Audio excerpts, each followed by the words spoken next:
Good evening, everyone, and welcome to Camppatton Family Compound. This is Gil. With me tonight, we have Tammy from Rebel Canners.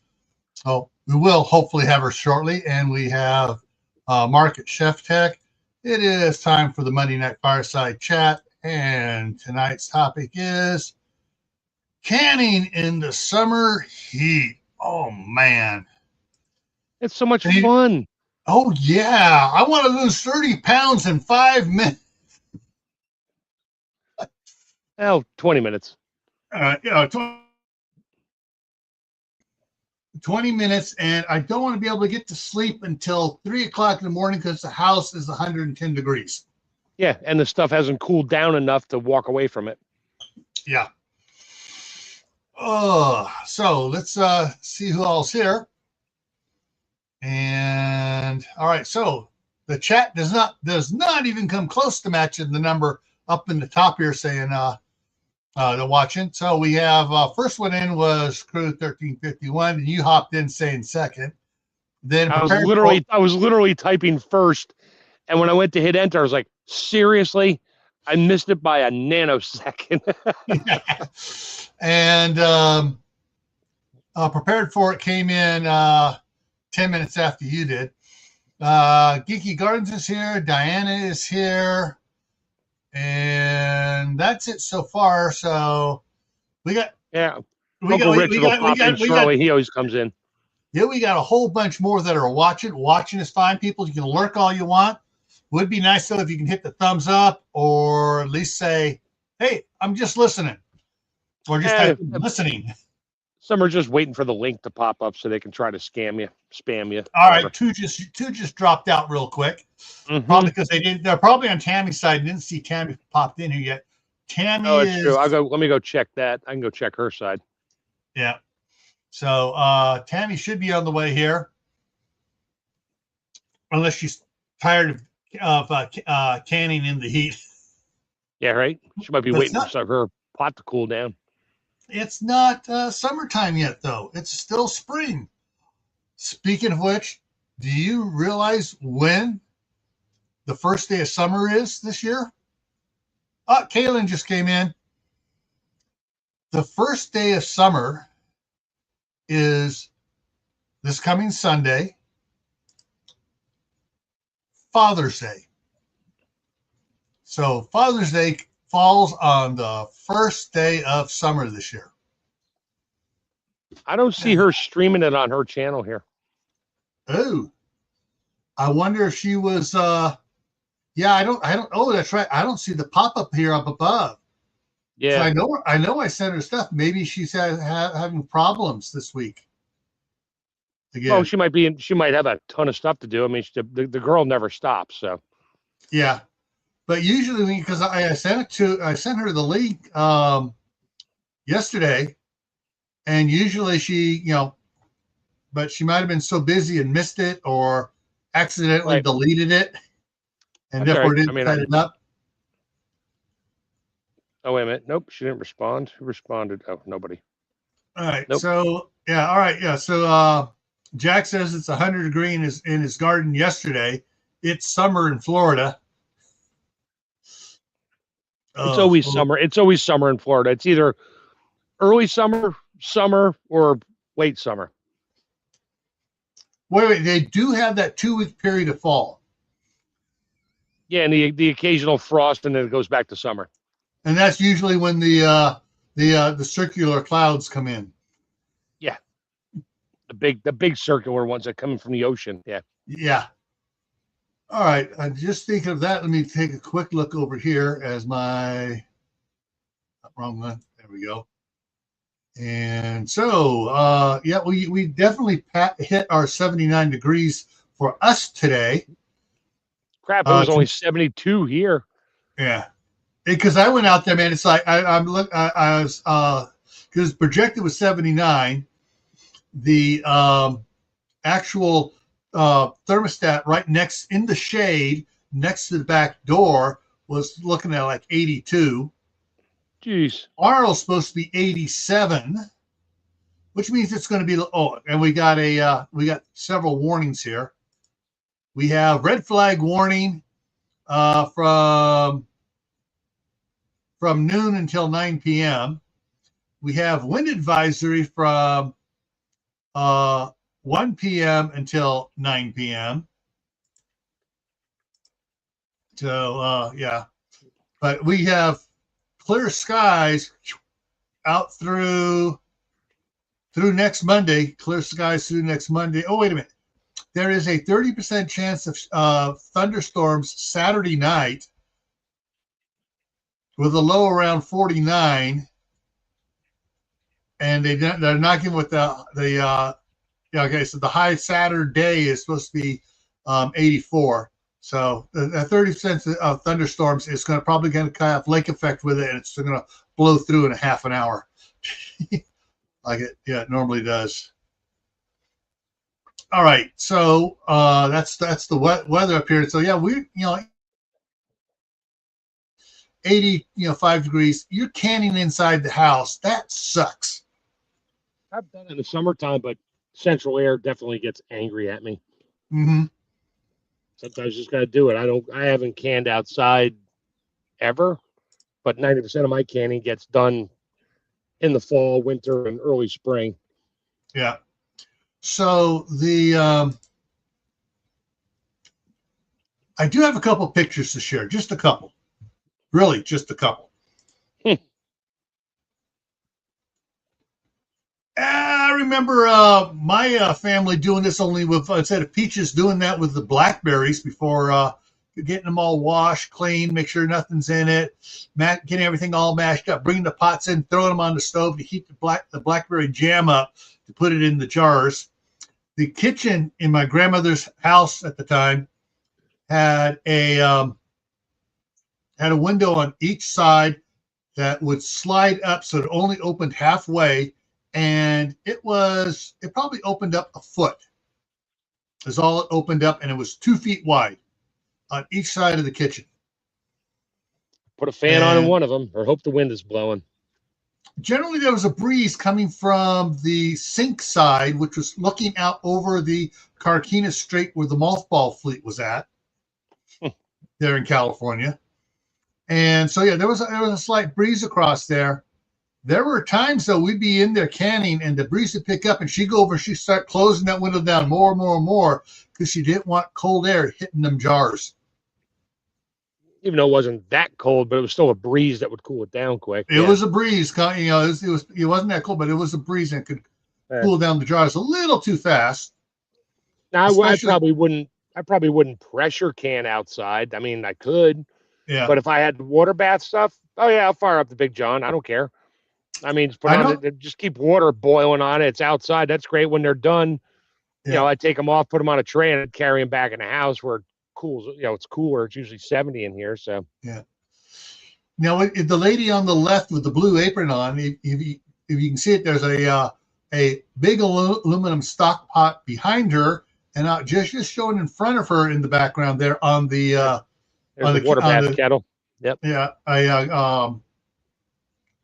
It's the granite, the granite colored stuff. Yeah. Chip granite, whatever. And it looks like they got a 2 or 3 burner stove in the back, behind her that the star's sitting on.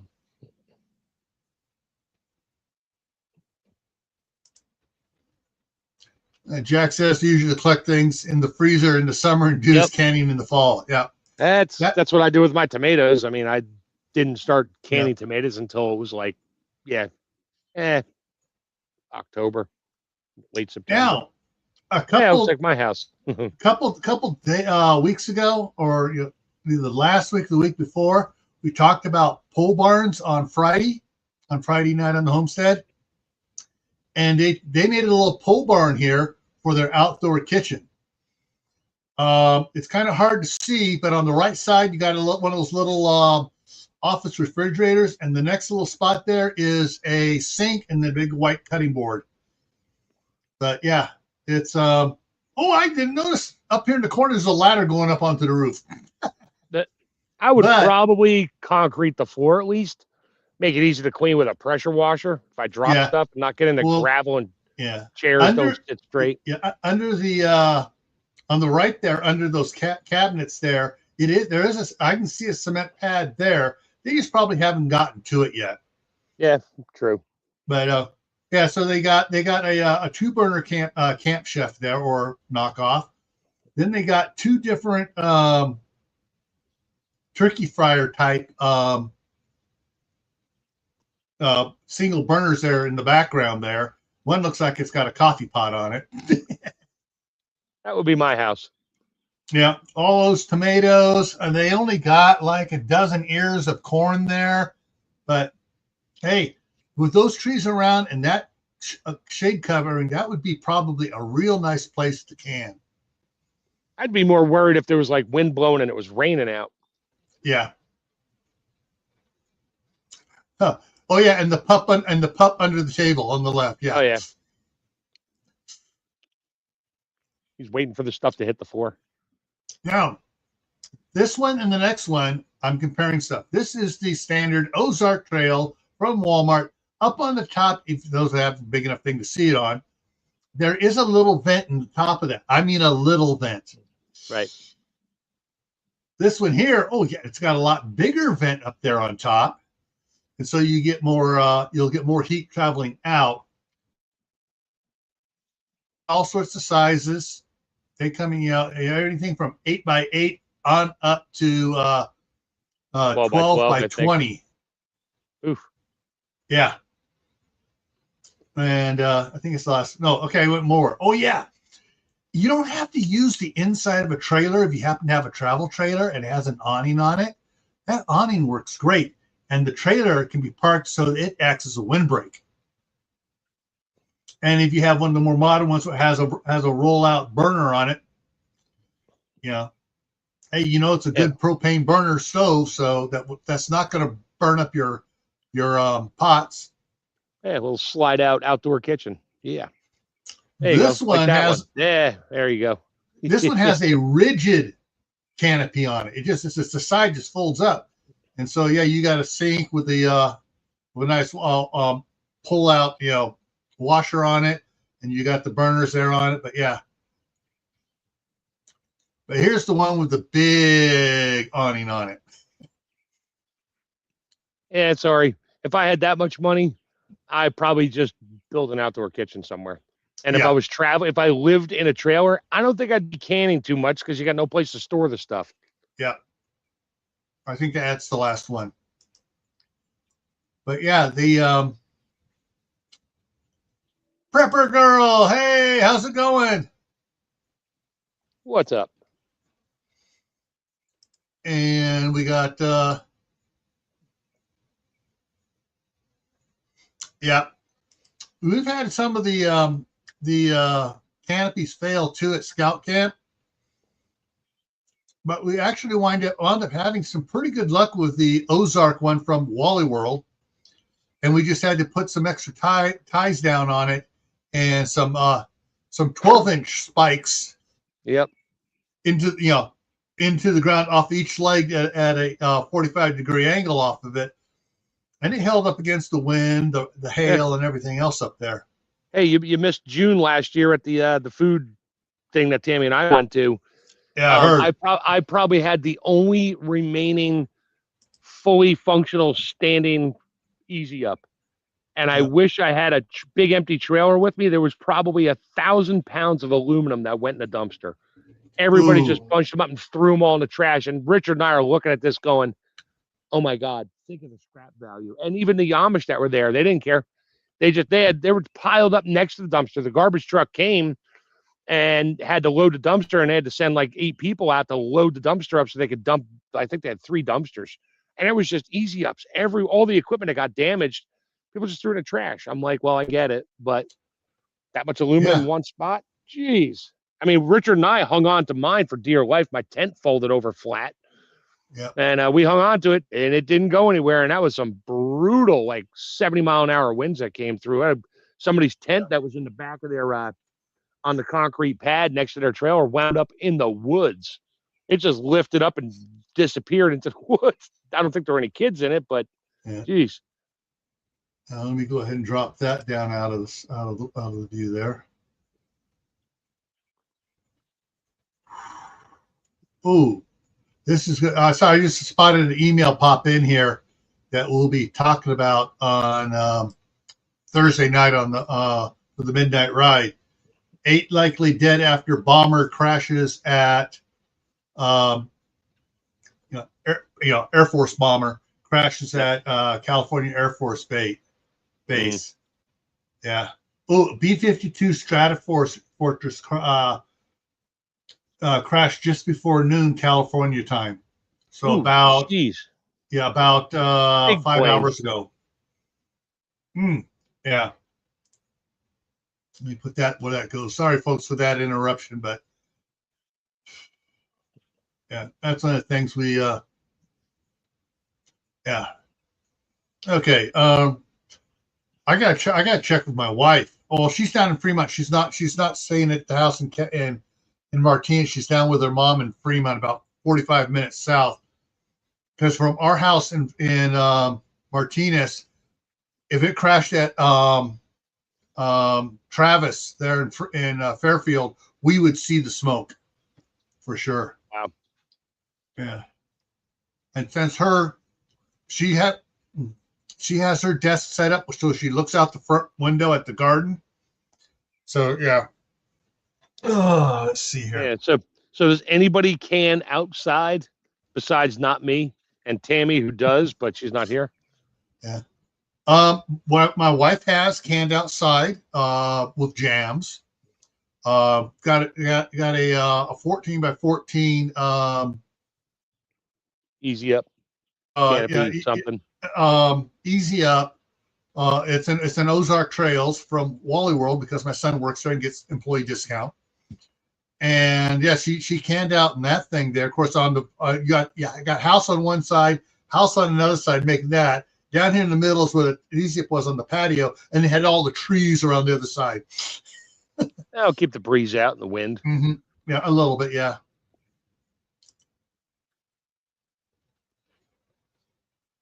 Oh yeah, wind and those canopies are brutal. Yeah. I mean, they can't handle anything more than like a 8-mile-an-hour breeze. Yeah. Now something a little bit better. Let me get it up here. Come on. It's not cooperating. There we go. Oh,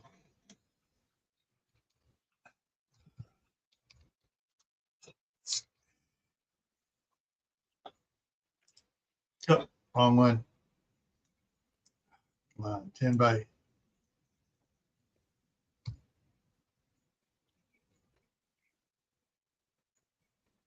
I don't want replacement. Dang it. Come on. I did not to do that.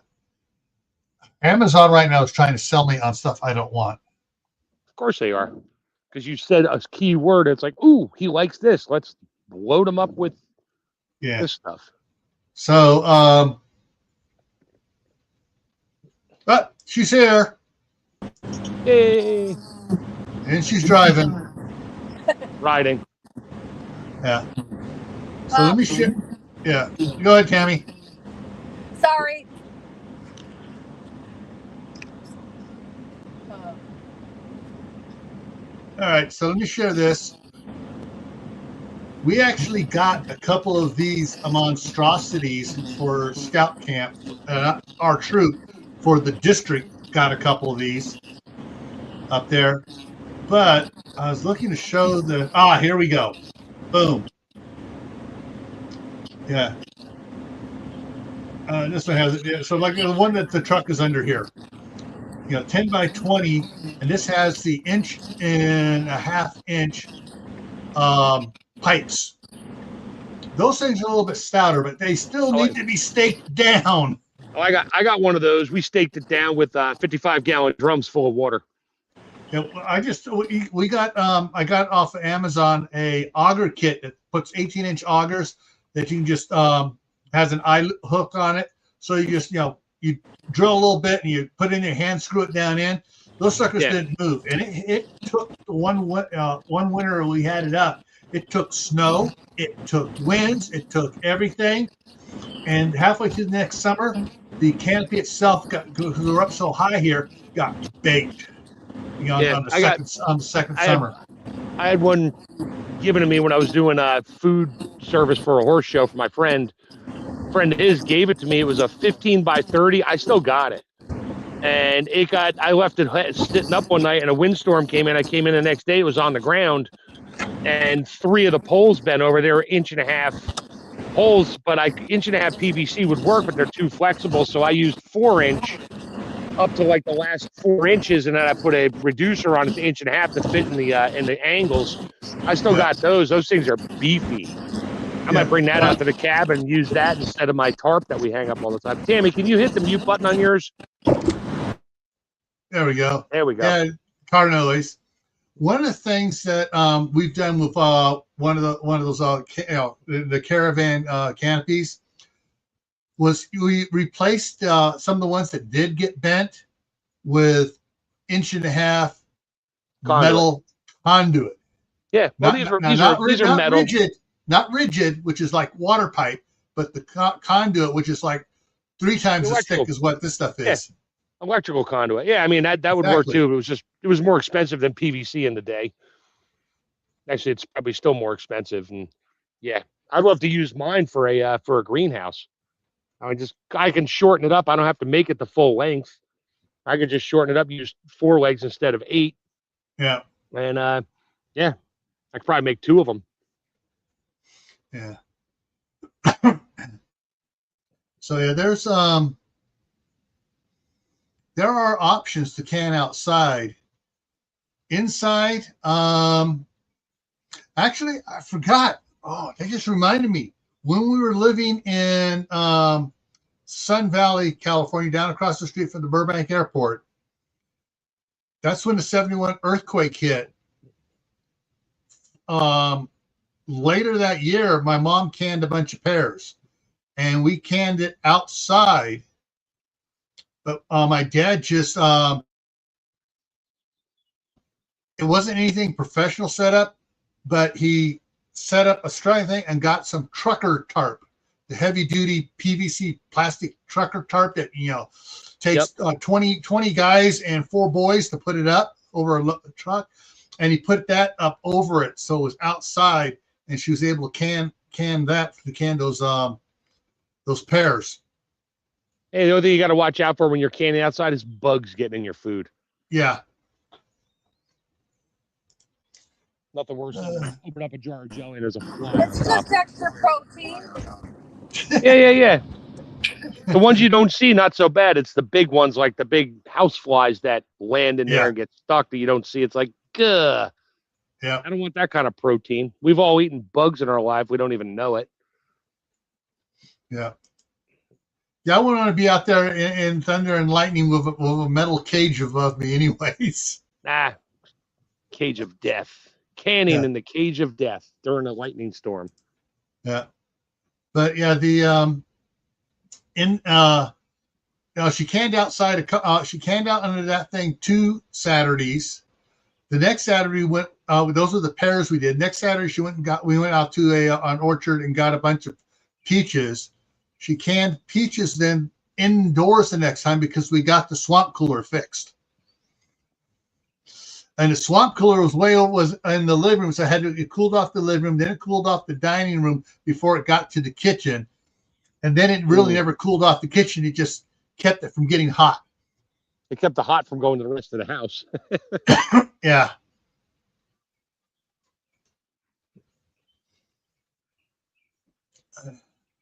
So so canning in the summer heat, if you plan for it, you watch the weather, you got a good weather tracker, thing, so you know when things are good.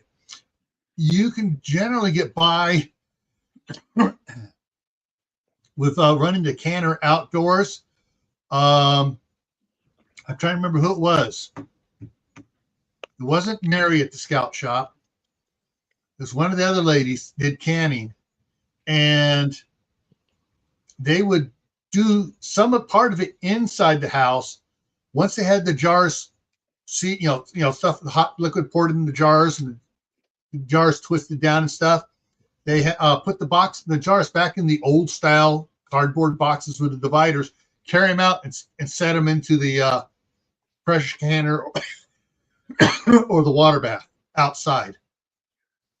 That way, maintain as they carried it out, it was in the cardboard, so it maintained its temperature. Got it outside and put it in the canners.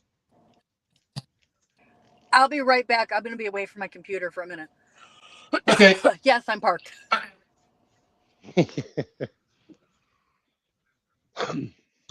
I would hope she's parked the way she's waving both hands. Yeah. Oh, was she driving? I didn't see. Was she driving? She was driving. Oh, okay. She was driving. The yeah. It just takes some planning to do if you're going to do it. It's like, all right, do I need to get do I need to get a canopy? Do I need to get this? Do I need to get that? Or just do it on your deck or on the patio in the open. I mean, if it's not blazing sun on you, if it's a semi-cloudy day, sure. Yeah. I mean, you can wherever. I'm sure Tammy's done it with no cover. Yeah, she's done it no cover, but she's had trees around. Sure. So there was a little bit of field. Yeah, a little bit of shade there at the camping site there she had. But yeah, it's you can do it, but like I said, probably when my wife comes up here, of course we now have the covered patio, 80 foot long and 12 foot wide. So yeah, we can we have an area there to work in. Oh, dude, you could literally open your garage doors and do it right inside the garage door. That's the other thing too. Yeah, you can do it in the garage door. Oh. And of course, Amazon has the garage door screen attachment you can get for your, to put up over your garage door so the bugs don't go in. Yep. It sort of clips on the outside if you have the roll-up doors, so it kind of rolls up out of the way, and you got the zipper to go in and out the door there. Oh, you got the one that you just put on. It goes on the inside, so you open a door and just hang it up on the inside, so you can still shut the door. Yeah. And you open it up, and you got screen netting there. Yeah. But yeah, there's CB's. CB's here. And yeah, there's a lot of different ways. Now, if you're canning outdoors and you're using something like a ChefTech, sorry. Camp Chef. Somebody likes me to do it for you. If you're using a Camp Chef style 2 or 3 burner camp stove, the Camp Chef is good that it's easier to control, so you're not getting 40,000 BTUs coming out there on the bottom of your canner, like you get with some of those turkey fryers. Right. But if you're going to be using a turkey fryer outdoors, you want to get a trivet or just a piece of steel to put on there to diffuse it. A trivet? A trivet. A trivet. Trivet, yeah. That depends what part of the country you're from, how you pronounce things. Yep. All right, squirrel moment. Squirrel. Raccoon moment. On Facebook, they were someone was talking about from over in Boise. You can tell how if someone's a real born Idahoan, they pronounce it Boise, and if there's someone coming from another state, they pronounce it Boise. And I replied back, wrong, because out here in eastern Idaho, we still pronounce it Boise. Half the people here do. The other half, which have been here for 3 generations, pronounce it Boise. And you guys mispronounce basalt. You pronounce it basalt instead of basalt. There was a bunch of people saying, yeah, it doesn't, they were saying, Idaho has like 20 different dialects here. Whether you're up in the Finger or over by Yosemite or wherever, on Yosemite, Yellowstone. Yeah. But, the person that posted it never said anything back, and about 2 hours later, they took it down because there's so many people telling them they were full of crap. But yeah, it's there are ways you can do it, or if you do like I do, I got the 2-burner indoor-outdoor propane cooktop. It doesn't get that hot to burn an empty frying pan even, but it cans just great. It's almost like it was built for canning. So there are a number of ways you can do it indoors or out to beat the heat. Like I said, your central air is going to be hating you. So is your electric bill. Yep. Swamp cooler is a little bit cheaper, but it does make it a little bit more muggy, especially if you're water bathing indoors. Oh man, that would suck. Pressure canning indoors with a swamp cooler wasn't that bad. With the water bath canning, it would have been horrendous. Yeah, you got steam constantly coming off. The pressure canner, you have heat coming off, but not as much steam blowing out all the time. Yeah, you just have whatever's coming out of the jigglers that goes like a telegraph operator. So, yeah, exactly, Kaylin. I'm out here. I'm in a sauna here. I got damp air coming in, trying to cool it down. I got 3 burners here producing more steam. Yeah, it can get bad, but that's why if you're thinking about doing it, you can plan indoor, outdoor. What's going to be best. Outdoor, you have like I already showed a bunch of options there for you. And I think your the garage door, opening the garage door, is probably going to be the best, especially if you pick up one of those mosquito net things.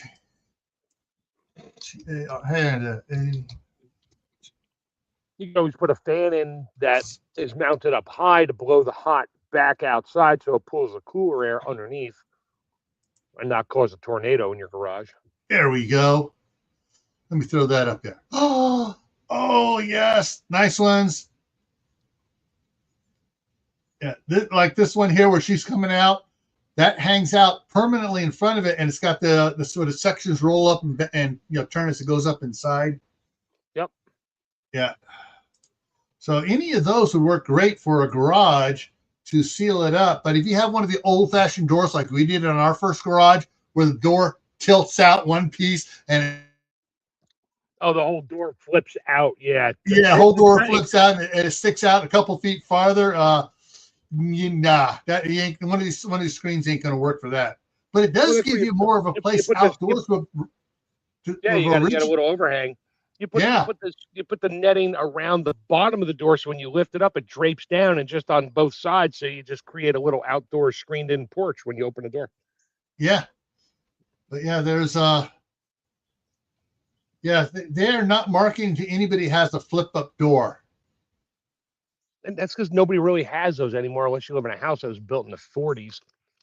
And even those didn't have. I mean, the house I grew up in had a 2 regular garage door, just normal garage door. Side swing doors? No, normal door. You just unlock. It was like a 5-panel. Just lift it up and it goes up into the tracks up above. Yeah. Yeah, those didn't. I didn't see those for. There we go. So you just walk through, and the dog walked through too, and the magnets closed right through it. All right, that's good there. We'll go and drop this back here. But that's the thing. If you have a garage, that might be your solution, especially if your garage has a what do we call side it? door. We call it a laundry sink, a laundry tub out in the hot and cold water out there in the garage. Unless it's detached far from the house, in which case, okay, you better have water. Bring the hose out there and hook it up. Yeah. Actually, not the house we lived in Sun Valley, the house next door to it, both of which were owned by my grandfather and his catering company. The house next door, got plumbed. The hot water heater was out there, and they ran plumbing underground, insulated back up into the house. Yeah, it took a little while for the hot water to get in the house, but yeah, they had that there. So they had Kelvin had that had a big double sink out there in the garage. That works. Yeah.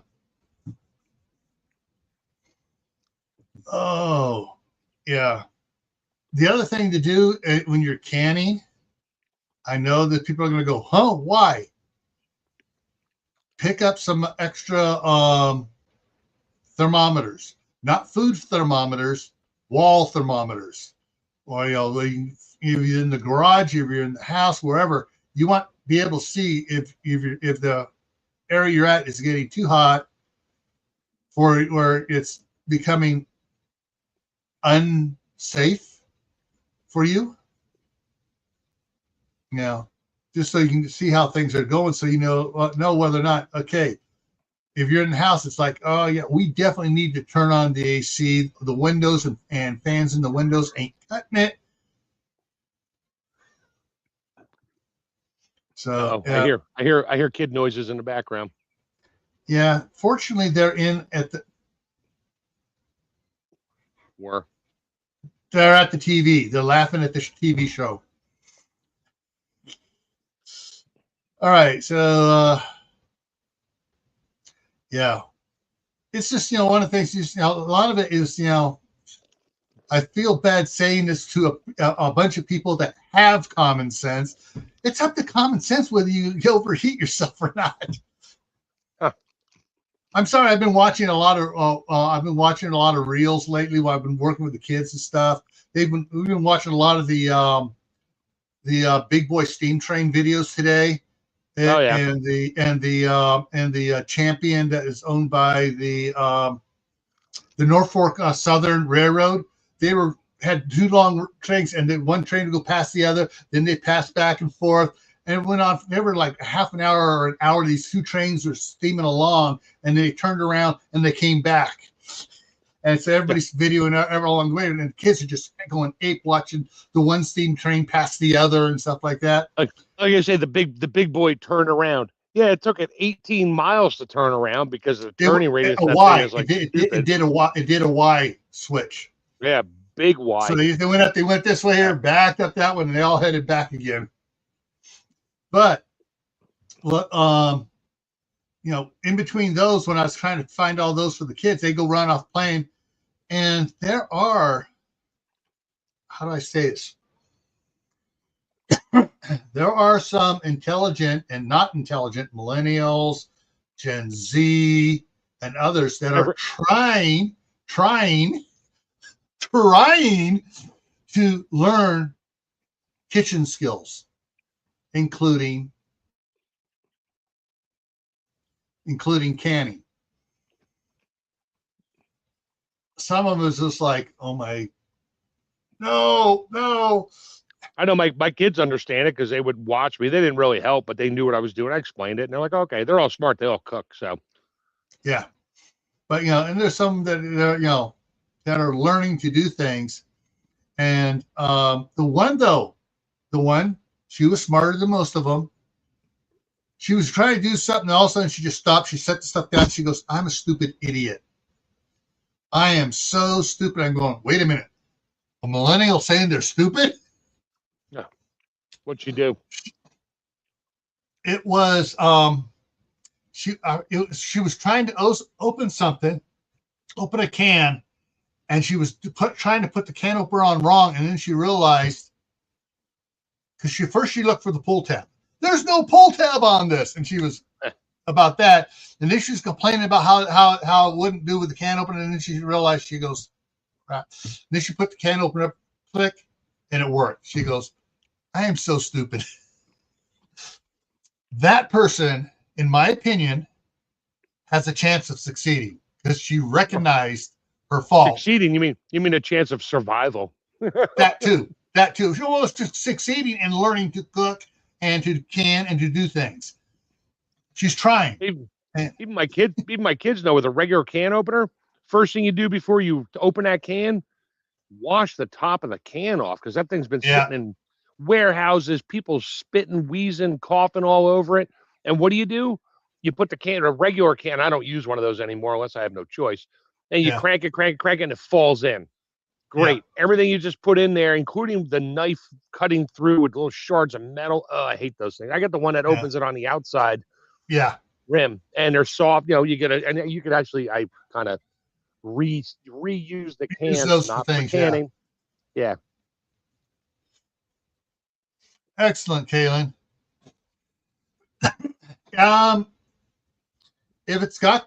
are two, usually on the Coleman's, there are two sizes of tanks. The bigger one, you definitely have enough on there to do it. You'll have, if it's full, it has enough to do it. Well, if you're water bathing and you're doing it in a small batch, you could probably do it with the small tank. If you're pressure canning, I think you might have an issue with either one of them. And those things burn really hot. Yeah. So, but yeah,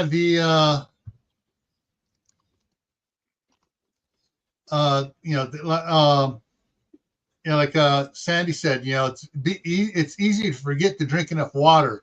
You may think you're looking at like, okay, it's under this temperature here. It's not that bad for me. You keep on going. Well, you seem to forget when you're over the pot or the mixing the stuff you're going to be canning, like if it's going to be jams or jellies and stuff, you're cooking it down and you're over it, stirring it, and you're doing other things. You're hotter than what that thermometer on the wall is going to say. Oh, yeah. Hey, Tammy, there she is. You're still me. Oh, there we go. Sorry. So we were supposed to start kayaking at 1:00 this afternoon or before, and we didn't leave till 3. So we just got out of the water when I came on the first time. So I had to help load the. Yeah. So we're still at the boat launch. Oh, I was the chase car. We had to go get the car and come back. And when I plugged my phone in, I saw Mark had messaged me, and I'm like, oh no. It's Monday. Guess what? It's Monday. Sometimes there's more important things than hopping on a live stream just to talk about random canning stuff. Okay. So got a question. What is the can opener you use? Hang on here. I think I know what he uses. Yeah, it opens the outside. I love it.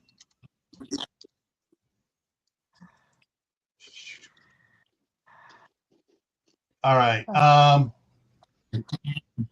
So I'm going to show this. So these are not cutting from the top. It's cutting on the outside. Yeah.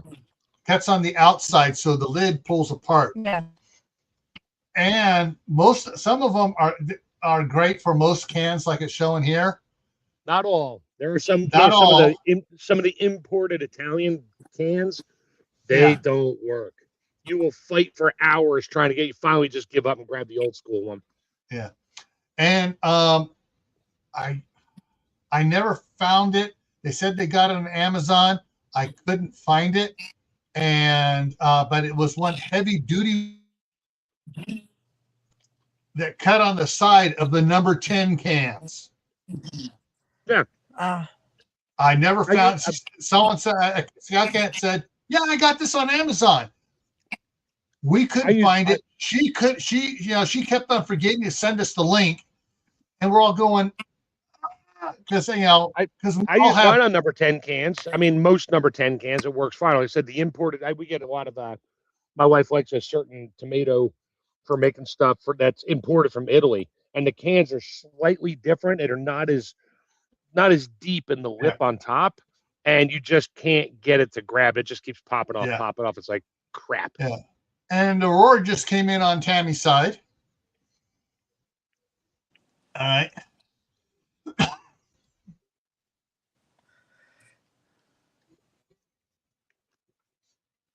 Yeah. The side cutters, I've always had problems opening the tuna size cans. But yeah. But anyways, getting back to the actual topic, yeah, it's if you're canning out in the heat and stuff as well, like Frenchie Sandy said, make sure that you are drinking enough water so you don't dehydrate yourself. Yeah, and yeah, I have a for number 10s. Hang on, let me go ahead and bring that down, get that out of the way there. For number 10 cans, I have I've never haven't installed it. I got the commercial kitchen one where you cook. Yeah, the table mount. The table mount, and, yeah. Yep, and those you got to clean all the time because after you use it a couple times, look up inside there. Oh yeah, you'll see little metal shavings up in there. I mean, it's a blade. Yeah, it just grinds them open, and yeah, you got to be careful. You get metal those. shavings and liquid, from the cans going up in it. But yeah, because it's got a big old blade goes down into that can on it. Oh yeah, but I have another one removable. Yep. I have another one that I got off of Amazon. That's got instead of a little twist like this, it's got a little crank on the side, and it works on number 10 cans as well. Yeah.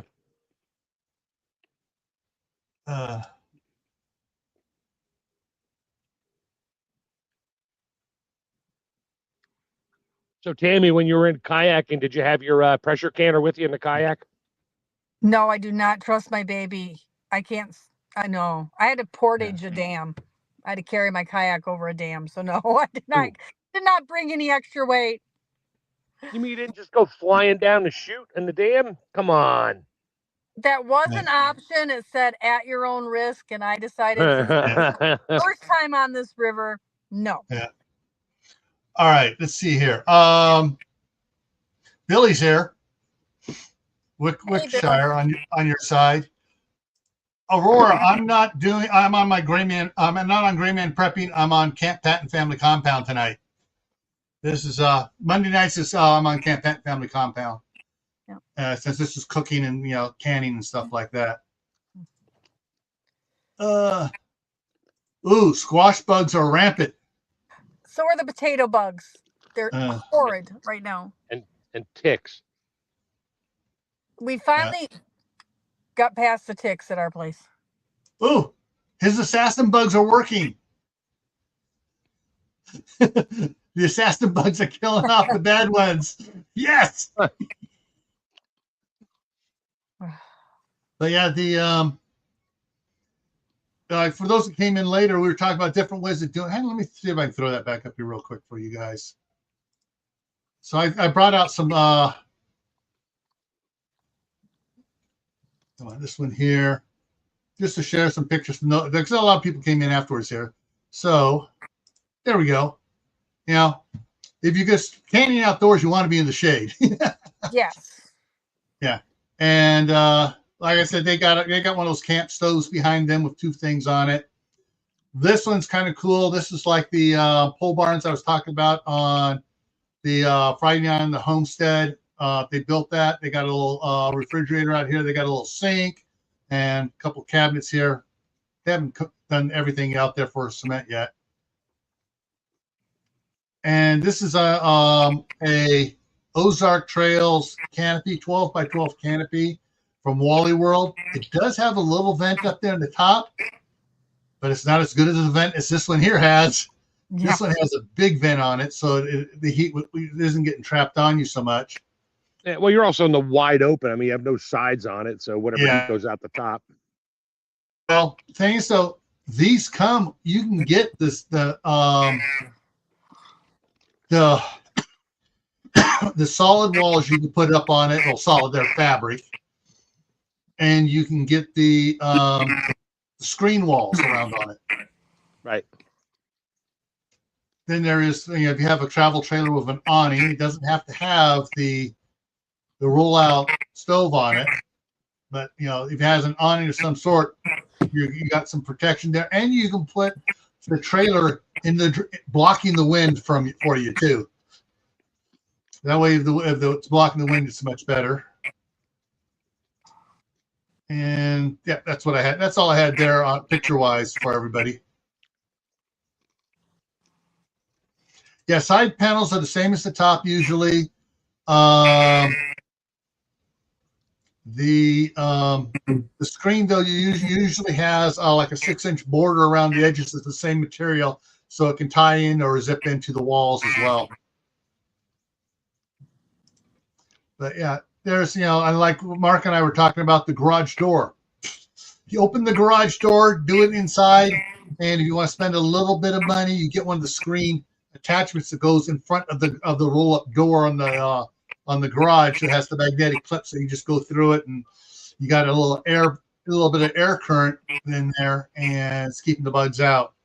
Yeah, I think Tammy's idea of canning the summer heat is you bring some stuff with you camping, you go foraging, and when you find it, you can it back at the campsite, and you just bring it back home with you. Yeah. You're not spending all day doing it. Yep. Exactly.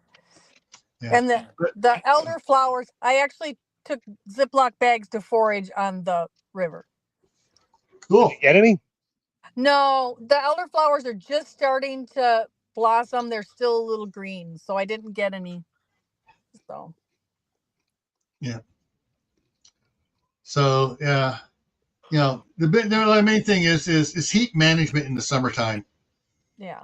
You don't want to overheat, and if you're inside the house, your AC, if you have central air, is fighting the heat, and otherwise house is going to heat up, and you're going to be, it's 2:00 in the morning. It's finally getting cool enough now with all the windows open and fans going.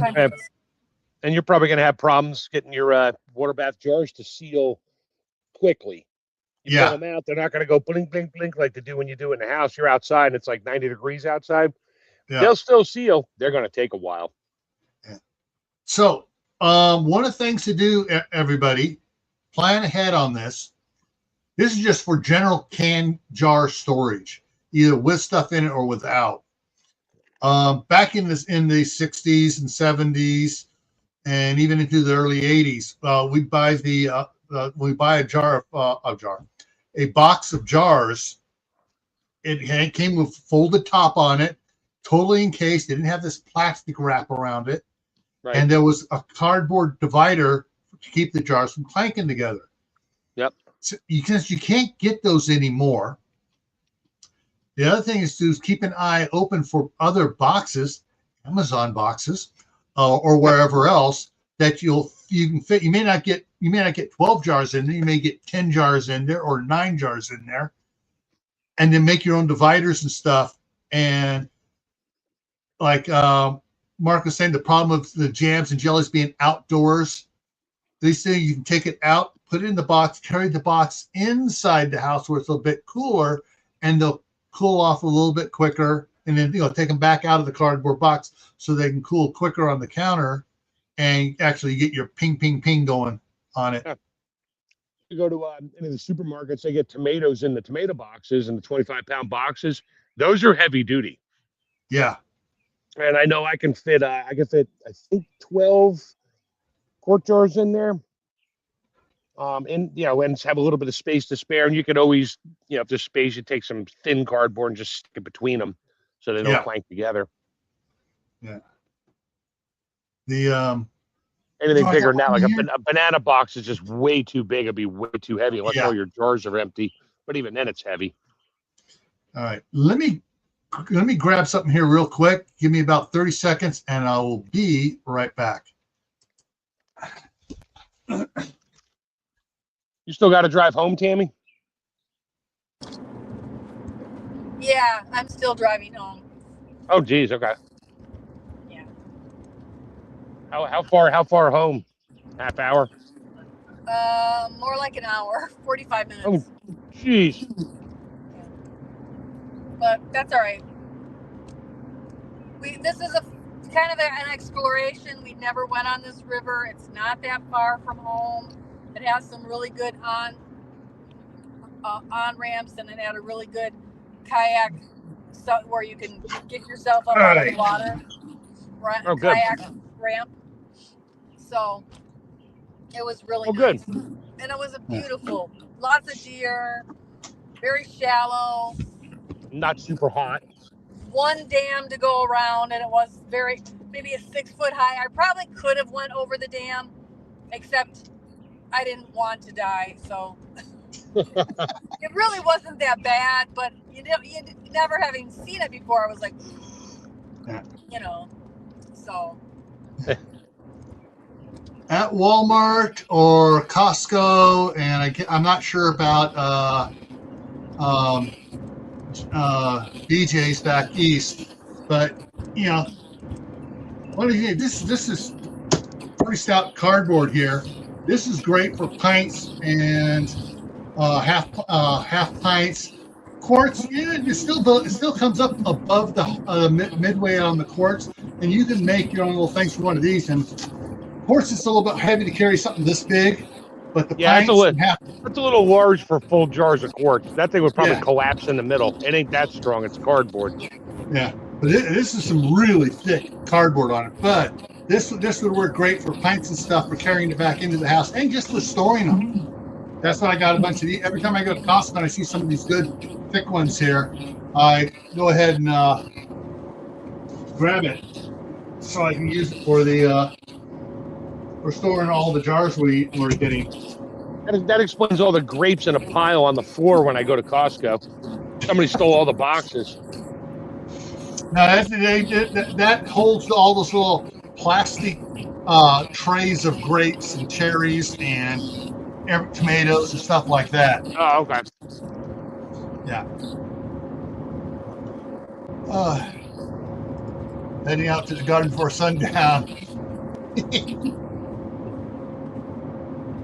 All right, Billy, have fun. All right, here. So, getting close to the top of the hour here. Thanks for those that sent emailed suggestions for topics. So I've now matched up Friday night on the homestead. We're out to the end of the year. We're out to the end of the year on Tactical Tuesday for Gray Man prepping and Survival Saturday for Gray Man prepping. Friday night on the homestead. Friday night on homestead, we're out all the way to the year. I think I got 12 open spots, maybe less now. I got about 8 open spots for the Monday night fireside chat, tonight. So if you have any specific topics you want to see us talk about for food preservation, canning, freeze drying, dehydrating, whatever, you can send an email to me or Tammy. So hang on here. My email, camppattonfamilycompound@gmail.com. And Tammy's is rebelcanners@gmail.com. And we can get those added into the calendar I have here of listing up topics coming up. And speaking of topics coming up here, all right, so tomorrow night on Gray Man Prepping, the topic is clean out your freezer. Yeah, that's kind of a kitchen one too as well, but so clean out your freezer tomorrow night on Gray Man Prepping. Thursday night is the Midnight Ride. Friday, back here on Camppatton Family Compound, powered garden equipment maintenance, rotor tillers, lawnmowers, weed whackers, power shears. We can talk about that stuff. Survival Saturday on Gray Man Prepping. After a zombie infection spreads, what are your plans? Yeah, this is one totally off the deep end, but it was some other channels we're talking about, so we're going to look at it. Next Monday here. Right now we're looking at canning Q&A. If you have questions about anything regarding canning or freeze drying or dehydrating, well, tomorrow's the day to ask your next Monday's the day to ask your questions. All right. So that's what we have coming up here. And so as always, extend your skills, learn more, and we'll see you hopefully tomorrow night over on Gray Man Prepping. All right, everyone. Take care. Have a good night. Tammy said